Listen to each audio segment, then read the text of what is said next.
देखेंगे कि हम लोग जब क्षेत्र में जाएंगे तो हमारे पास जो अलग अलग किस्म का घर होगा, गुरुद्वारा होगा, बैंक होगा, झोपड़ी होगा, फैक्ट्री होगा, गोदाम होगा, मकान है, मंदिर है, मस्जिद है, अस्पताल होगा, तो उसमें किस तरह का हम लोग नंबर एंट्री करेंगे, यानी कि भवन संख्या और जनगणना मकान संख्या और परिवार का एंट्री। तो आज हम लोग इसको देखते हैं। तो सबसे पहले चलिए हम लोग जो शुरू करते हैं तो वहाँ क्या देखेंगे कि हम लोग एंट्री करेंगे इस सर्पिलाकार में, ठीक है, इस तरह से। क्या एंट्री करेंगे मतलब जो आपका क्षेत्र का इस तरह से नक्शा बना होगा, इस नक्शे में जो हम लोग का जो होता है, ये नॉर्थ वाला साइड है, ये साउथ का है, ये ईस्ट का है और ये वेस्ट का। तो हम लोग इस कॉर्नर से शुरू करेंगे, ठीक है। तो यहाँ पे जो पहला मकान आएगा वहाँ से शुरू करेंगे और वहाँ से सर्पिलाकार यानी कि स्नेक की तरह एस बनाते हुए चलेंगे और लास्ट में इस कोना पे आके इंड कर देंगे। ये आपको पहला वीडियो में बता भी चुके हैं आपको, ठीक है। तो चलिए अगर हम लोग इस तरह से शुरू करेंगे तो हो सकता है हम लोग के सामने जो पहला घर आएगा वो मंदिर हो सकता है, मस्जिद हो सकता है, कुछ भी हो सकता है। तो चलिए अगर हम लोग के सामने पहला घर मंदिर आता है तो उसका एंट्री हम लोग क्या करेंगे। इस केस में आपका भवन संख्या जो है CN नंबर 1 हो जाएगा, ठीक है। और आपका जो है जनगणना मकान संख्या भी आपका 0001 होगा। ये 4 डिजिट होता है और ये ऑटो जनरेट होता रहेगा। एक केस क्या होगा कि उसी मंदिर परिसर में माना कि एक मंदिर भी है और पुजारी का रहने का भी स्थान है, तो आप इस केस में इसको CN नंबर 1 दे सकते हैं। यहाँ 1 हो चुका है तो हम लोग का CN नंबर अब 2 हो जाएगा, ठीक है। इसके बाद हम लोग यहाँ से यहाँ चल गए हैं। लेकिन जनगणना मकान संख्या में इसको आप सेपरेट कर सकते हैं, यानी कि 002 और इसको 0003, ठीक है। और इसको मंदिर वाला कैटेगरी में हम लोग डाल देंगे। देखिए अब आगे इसका हम लोग बढ़ेंगे तो यहाँ पे देखते हैं इसको, एक घर है और घर वह बंद पड़ा हुआ पहले से। तो बंद करने केस में भी हम लोग इसको भवन संख्या तो देंगे, यानी कि CN नंबर 3 हो जाएगा। यहाँ से 1 चला, फिर 2, अब ये 3 हो गया। और इसका पता करने पर हम लोग आप देखेंगे कितने परिवार रहते हैं। तो परिवार इसमें 1 हो, 2 हो, 4 हो, लेकिन इस केस में आपका ऑटो जनरेट हो जाएगा जनगणना मकान संख्या, जो कि यहाँ पे 003 था तो 0004 ले लेगा ऑटोमेटिक, ठीक है। इस तरह से आपका बंद वाला का आगे बढ़ते हैं हम लोग। फिर उसके आगे हम लोग चलते हैं तो हम लोग देखते हैं कि एक इस केस में आता है हम लोग का सामने दुकान वाला केस। तो इसमें देखिए सामने से दुकान है, एक यहाँ है, यहाँ और ऊपर में आवासीय किसी का घर है। तो इस कंप्लीट भवन को हम लोग एक भवन नंबर दे देंगे, ठीक है। 3 तक चलता है तो हम लोग इसका CN नंबर कितना हो जाएगा 4। और इसको हम लोग अलग जनगणना मकान संख्या दे देंगे 005, क्योंकि यहाँ तक 4 उनका चलता आया। और इस केस में इसको अलग देंगे, इसको अलग, इसको अलग और इसको अलग, चारों को। तो इसका हो जाएगा 00005 यहाँ हो गया, तो 6, 7, 8 और 9, ठीक है। अब हम लोग चलते हैं गुरुद्वारा में। देखिए एक संस्थागत का एग्जाम्पल है। तो सबसे पहले तो हम लोग उसको CN नंबर देना होगा, तो ये हम लोग का 5 होगा, क्योंकि 4 तक हम लोग चलाए हैं तो ये 5वां हो जाएगा। और जनगणना मकान संख्या में इसको हम लोग अगला क्रम देंगे। यहाँ 9 तक हम लोग चलाए हैं तो 00010, 0010, ठीक से लिख देते हैं इसको 0010।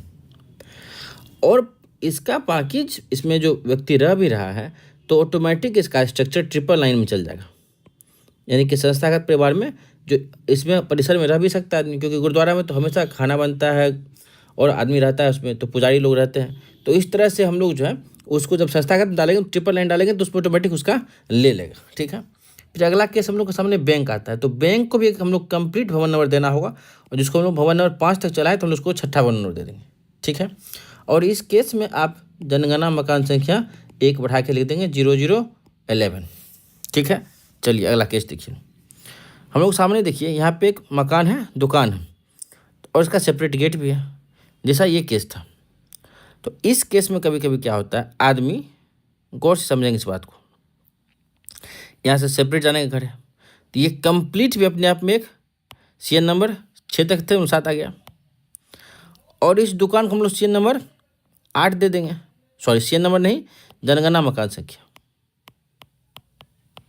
यहाँ तक हम लोग कितना चला था, 11 तक थे हम लोग, तो इसको 12 दे देंगे। और इसका उपयोग में दिखाएंगे हम लोग आवास अन्य उपयोग, जो कि आपका HLO ऐप के 2 नंबर वाले ऑप्शन में। कभी कभी लोग इसके अंदर ही रहता है, ठीक है, जैसे कि यहाँ गेट नहीं होता और इधर से ही गेट जाने का होता, तो उस केस में जो है जनगणना मकान नंबर आप एक ही देते हैं, यानी कि 0012 जो है इसका 12 हम लोग सेपरेट दिए हैं, इसको 12 किए और इसको हम लोग यहाँ पे अलग से 13 करना पड़ता पहले। लेकिन अगर इधर से जाने का रास्ता था तो 12 13 नहीं करके हम लोग एक ही करते, यहाँ तक 11 था तो ये कंप्लीट को हम लोग 12 करते, ठीक है। इसी को समझिए आप, हम दोबारा से इसको बता रहे हैं आपको फिर से। देखिए, अगर ये गेट नहीं होता और जाने का गेट इधर से होता तो यहाँ भी आवास से अन्य उपयोग दिखाते, लेकिन इस केस में जनगणना मकान संख्या हम लोग का 00 से 12 होता, यानी इस दोनों को कंबाइंड एक जनगणना मकान संख्या बोलते हैं। एक तीसरा केस भी समझिए आप कि कभी कभी क्या होता कि एक ही दुकान होता और उसी में हम लोग रहता भी और दुकान भी करता, तब उसमें जनगणना मकान संख्या और भवन संख्या दोनों पड़ता नेक्स्ट वाला ऑर्डर का, लेकिन रहने योग्य कमरा 0 दिखाते हम लोग उसमें। चलिए अब अगला देखिए, हम लोग क्या देखते हैं, गोदाम को। तो गोदाम केस में हम लोग कहाँ तक पहुँच गए थे, सीएन नंबर 6, हम लोग उसको सीएन नंबर 7 दिए थे, सीएन नंबर 8 दे देंगे इसमें।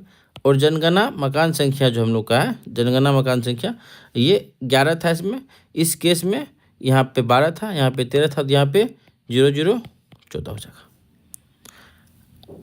अब अगला देखिए, एक फैक्ट्री के केस में क्या है। और देखिए ये गैर आवासीय उपयोग का है, इसमें नहीं रहता हो तो गैर आवासीय उपयोग भी हम लोग कर देंगे, ठीक है। इस तरह से हम लोग उसको बॉक्स बना के क्रॉस का चिन्ह कर देंगे। अब अगला देखिए क्या है, फैक्ट्री वाला केस है। तो फैक्ट्री वाला केस में हम लोग को एक सेपरेट इसका सीएन नंबर देना होगा, यानी वो नंबर देना होगा, और इसको कंबाइंड रूप से एक जनगणना मकान भी देना होगा। तो हम लोग 14 तक थे तो यहाँ 15 देना होगा, ठीक है। लेकिन इस केस में क्या होता है कि अगर इस परिसर में कोई और आवास है और उस आवास में व्यक्ति रह रहा है, जैसे कि फैक्ट्री का ऑनर हो गया, मैनेजर हो गया, तो हम लोग उसको भी अलग से जनगणना मकान संख्या देंगे उस केस में, याद रखेंगे इस चीज़ को।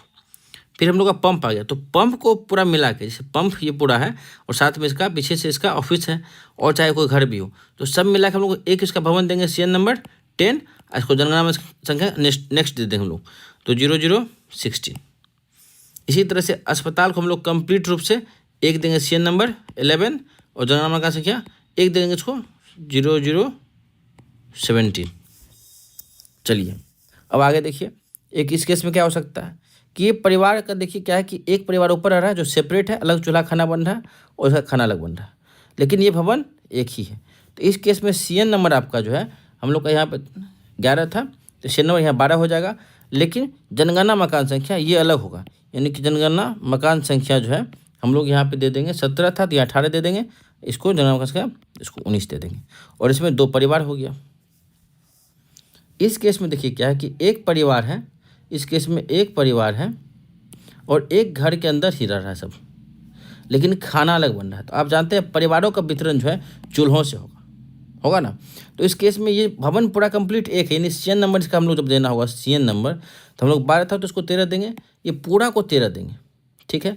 और उसके बाद इसमें जनगणना मकान संख्या में भी सिर्फ एक होगा, यानी नेक्स्ट होगा, 18 था 19 हुआ, यहाँ 20 हो जाएगा, लेकिन परिवार यहाँ पे हम लोग 2 मेंशन कर देंगे आप, ठीक है। अब समझ रहे बातों को। चलिए हम लोग अगला देखते हैं क्या केस हो सकता है। एक आश्रम का केस देखिए, तो आश्रम के केस में भी हम लोग सीएन नंबर नेक्स्ट वाला देंगे, जो हम लोग का था पीछे था 13 और 20 चल रहे थे, तो सीएन नंबर 14 यहाँ हो जाएगा, 14 हो जाएगा। और जनगणना मकान संख्या हम लोग कंप्लीट रूप से इसको एक दे देंगे अगला वाला, यानी कि 21। अब आश्रम में बहुत सारा स्थल है जिसमें अलग अलग वो लोग रहते हैं, तो ये स्ट्रक्चर है, यहाँ पे परिवार का हम लोग डालेंगे 999 तो ऑटोमेटिक उसका वो फिलअप हो जाएगा। अब इस केस में देखिए घर भले पुराना क्यों ना हो, लेकिन इसका सेपरेट अलग से जनगणना मकान होगा, तो इसका भवन नंबर पहले हम लोग डालेंगे, तो ये 14 था तब यहाँ 15 हो जाएगा, और इसमें एक परिवार रह रहा है तो हम लोग एक परिवार करके और एक ही रह रहा है, तो बिल्डिंग इसका कंप्लीट बिल्डिंग एक गेट है, तो हम लोग इसका अगला जनगणना मकान संख्या दे देंगे इसमें, जो कि था हम लोग पास 22 अगला हो जाए। स्कूल केस में देखिए ये गैर आवासीय है, तो हम लोग गैर आवासीय में एक कंप्लीट सीएन नंबर देंगे 16 और जनगणना मकान संख्या इसका दे देंगे 20, यहाँ 2 तक था 23। सेम पोस्ट ऑफिस केस में हम लोग दे देंगे सीएन नंबर 17 और जनगणना मकान संख्या 24। उस तरह से यहाँ विद्यालय है और विद्यालय परिसर में मंदिर है। तो इसको आप चाहें तो सीएन नंबर 1 कंप्लीट दीजिए, पूरा 1 कीजिए, 17 का यहाँ था तो 18 कर दीजिए। और इसमें से आप चाहते हैं तो इसको और इसको अलग अलग आप जनगणना मकान संख्या दे सकते हैं। हालांकि कंप्लीट रूप से एक भी आप डालेंगे हाउस नंबर तो चलेगा इसका, जो कि था 24 या तो 25 हो सकता है। पेट्रोल पंप का केस आपको पहले बता दिया जस्ट अभी हम। और थाना वाला भी कंप्लीट केस एक ही है कि इसमें भवन नंबर हम लोग अगला देंगे, सीएन नंबर इसका 18 से 19 हो जाएगा नेक्स्ट वाला। और आपका हम लोग का जनगणना मकान संख्या इसमें डाल देंगे हम लोग 26। और ये स्ट्रक्चर में भी आता है, इसमें अलग अलग क्वार्टर हो सकता है। तो कभी कभी लोग क्वार्टर वाइज अगर बटा हुआ है तो उसको अलग जनगणना मकान संख्या देखे आगे बढ़ सकते हैं, इसमें कोई दिक्कत नहीं है हम लोग। जब डालेंगे हम लोग स्ट्रक्चर में तो ऑटोमेटिक ट्रिपल लाइन इसका ले लेगा परिवार कोड।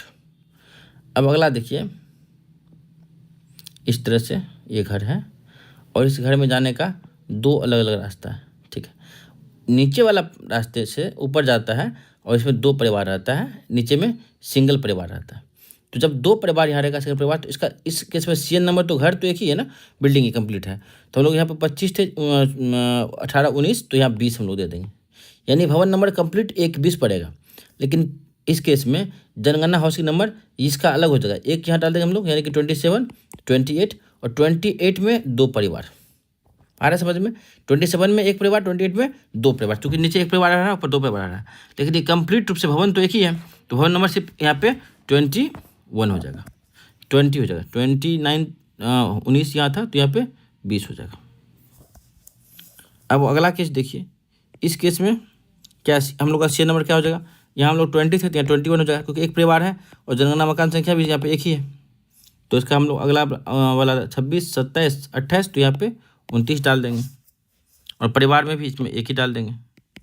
यहाँ पे देखिए आप कि उस सेम केस है, एक बिल्डिंग है 2 परिवार आ रहा है, तो इस केस में सीएन नंबर आपका नेक्स्ट वाला हो जाएगा 22 हो जाएगा। और परिवार में आपका छोटे परिवार में तो आपका 2 ही डालेगा और साथ में आपका जनगणना मकान संख्या जो है वो इसका आपका 1 ही जाएगा, ठीक है। चूँकि देखिए बिल्डिंग एक ही है इसका, लेकिन परिवार 2 है इसमें।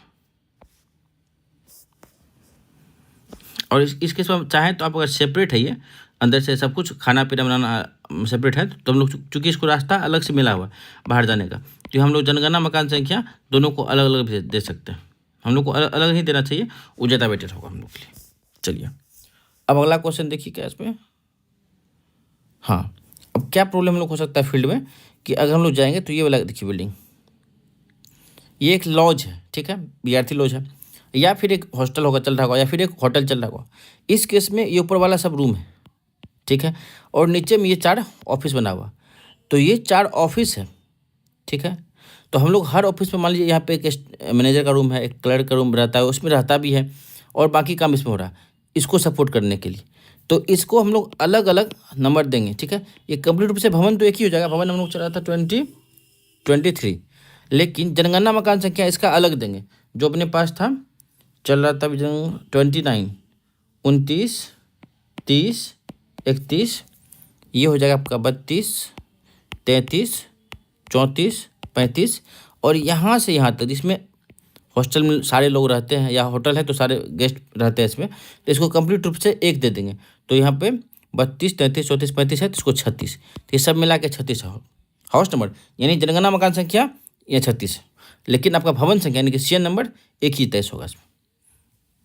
देखिए ये एक बड़ा सा परिसर कैंपस है, इस केस में हम लोग सीएन नंबर देना होगा तो सिर्फ अगला देंगे 24 दे देंगे। लेकिन इसमें देखिए जनगणना मकान संख्या एक जवाहर नवोदय विद्यालय चलता है जो कि आवासीय होता है, तो इसको सेपरेट देना होगा हमको जनगणना मकान संख्या। जनगणना मकान जो हम लोग उसको अलग से देंगे, 36 के बदला यहाँ पे 37 पड़ जाएगा।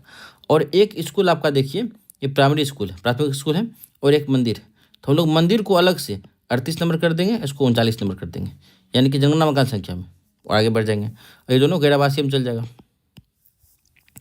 और एक खंडर भरा हुआ, तो याद रखेंगे हम लोग खंडर में जो है, खंडर को हम लोग कभी भवन काउंट करते नहीं हैं, तो इसमें कुछ हम लोग कंटिन्यू करेंगे, आगे बढ़ जाएंगे इसके में, ठीक है। अब यहाँ पे देखिए कि एक गांव का ऑप्शन आपके सामने, एक घर है और यहाँ रहने के सपोर्ट में घर है, और ये ऊपर में देखिए कुछ नहीं है। अगर इस पे शेड होता कुछ होता तो हम लोग उसको नंबरिंग कर सकते थे, लेकिन ठीक है, किचन को और बाथरूम को हम लोग करना भी नहीं होता है। तो इस केस में हम लोग जो है ये इसको पूरा एक भवन मानेंगे, तो इसका एक सीएन नंबर हम लोग अलग से रहेंगे। तो अपने पास सीएन नंबर चल रहा था 25 चलेगा, ठीक है। और इसका एक अलग हम लोग कंप्लीट जनगणना मकान दे देंगे, तो इसको एक जनगणना मकान दे देंगे, इसका सपोर्ट में सब ये सब, ठीक है। तो जनगणना मकान से हम लोग अगला देख इसको बढ़ जाएंगे, तो यहाँ पर आपको 39 को बदला, जनगणना मकान संख्या 40 हो जाएगा, 39 के बाद 40 हो जाएगा, ठीक है। और पशु शेड का भी आप मार्किंग कर सकते हैं, और चाहे तो आप इसको अलग से जनगणना मकान संख्या दे सकते हैं, क्योंकि ये इसके सपोर्ट में है। तो पशु शेड होता है, कभी कभी नौकर के रहने के लिए जगह होता है, नौकर के रहने के लिए जगह हम लोग भी देते हैं। अगर नौकर वहीं रहता है और नौकर उसी में खाना बना के खाता है, तो हम लोग नौकर के लिए अलग से जनगणना मकान संख्या दे के आगे बढ़ेंगे, ठीक है। इस तरह से आप देखें कि बहुत सारा प्रॉब्लम आ सकता है, और आपको अगर कोई तरह का दिक्कत होता है एक्चुअली में, तो आप मुझे कमेंट कीजिए, ठीक है। और कमेंट में आपको सारा रिप्लाई कर देंगे।